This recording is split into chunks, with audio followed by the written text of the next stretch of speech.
উপলক্ষে লম্বা ছুটির আগে ঢাকার টাকা উত্তোলনের চাপ বেড়েছে ব্যাংকে। সেই খবর জানাতে মতিঝিল থেকে সরাসরি যুক্ত হচ্ছেন রিপোর্টার সাইফুল ইসলাম। সকাল থেকে রাজধানীর মতিঝিল পাড়ায় যেটি ব্যাংক পাড়া খ্যাত এলাকা, সেটিতে বেশ কয়েকটি জায়গায় ঘুরেছি, দেখেছি গ্রাহকের টাকা নিতে আসা উপচে পড়া ভিড় বেশ কয়েকটি ব্যাংকে। আমরা এখন যে ব্যাংকটিতে আছি সেটি যদি পরিস্থিতি একটু দেখায়, যে এখানে কিন্তু গ্রাহকদের টাকা নেওয়ার যে পরিস্থিতি সেটি কিন্তু একটু পরপরই বাড়ছে।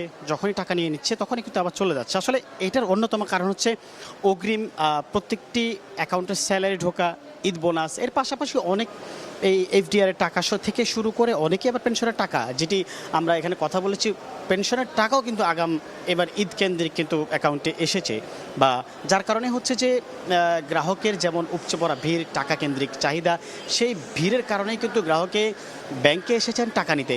কেউ ঈদ শপিং করবে, কেউ বাড়িতে যাবে, কারো চাহিদা কিন্তু আসলে ছোট বাচ্চা থেকে শুরু করে বৃদ্ধ সকলকে আসলে এই যে ঈদ কেন্দ্রিক যে চাহিদাটা, সেটি কাপড় থেকে শুরু করে সব কিছু কিনে দেওয়ার জন্য বাড়িতে যাওয়ার ভাড়াটাও কিন্তু অনেকে কিন্তু এই ব্যাংকের টাকা থেকে নিয়ে থাকে। তবে একটা জিনিস আমরা এখানে কথা বলে যেটা জানতে পেরেছি, যে শুধুমাত্র ব্যাংক কেন্দ্রিক নয়, মানুষে অনলাইনেও কিন্তু এর চাহিদা বেড়েছে। অনলাইনে ঠিক যেভাবে চাহিদা বেড়েছে, ঠিক একইভাবে কিন্তু এটিএম বুথগুলোতে আমরা দেখেছি যে গ্রাহকের টাকা তোলার কিন্তু চাপটা বেড়েছে। কারণ হচ্ছে টাকার প্রয়োজন সব ক্ষেত্রেই হয়, সেই টাকা তুলতেই কিন্তু ব্যাংকে মানুষ সাধারণত আসে। তবে এখন যেরকম ব্যাংকে টাকা তুলে নিয়ে যাচ্ছে, ঈদের পরবর্তী সময়ে কিন্তু আবার ব্যাংকে টাকা আবার আসতে শুরু করবে, এরকম কিন্তু আমরা শুনতে পেরেছি।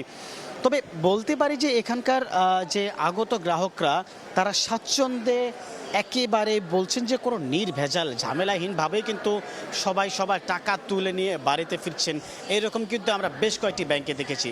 এই ছিল আমার কাছ থেকে মতিঝিল পাড়া খ্যাত ব্যাংক খাতের টাকা তোলার পরিস্থিতির সর্বশেষ খবর। মতিঝিল থেকে সরাসরি যুক্ত ছিলেন সহকর্মী সাইফুল ইসলাম।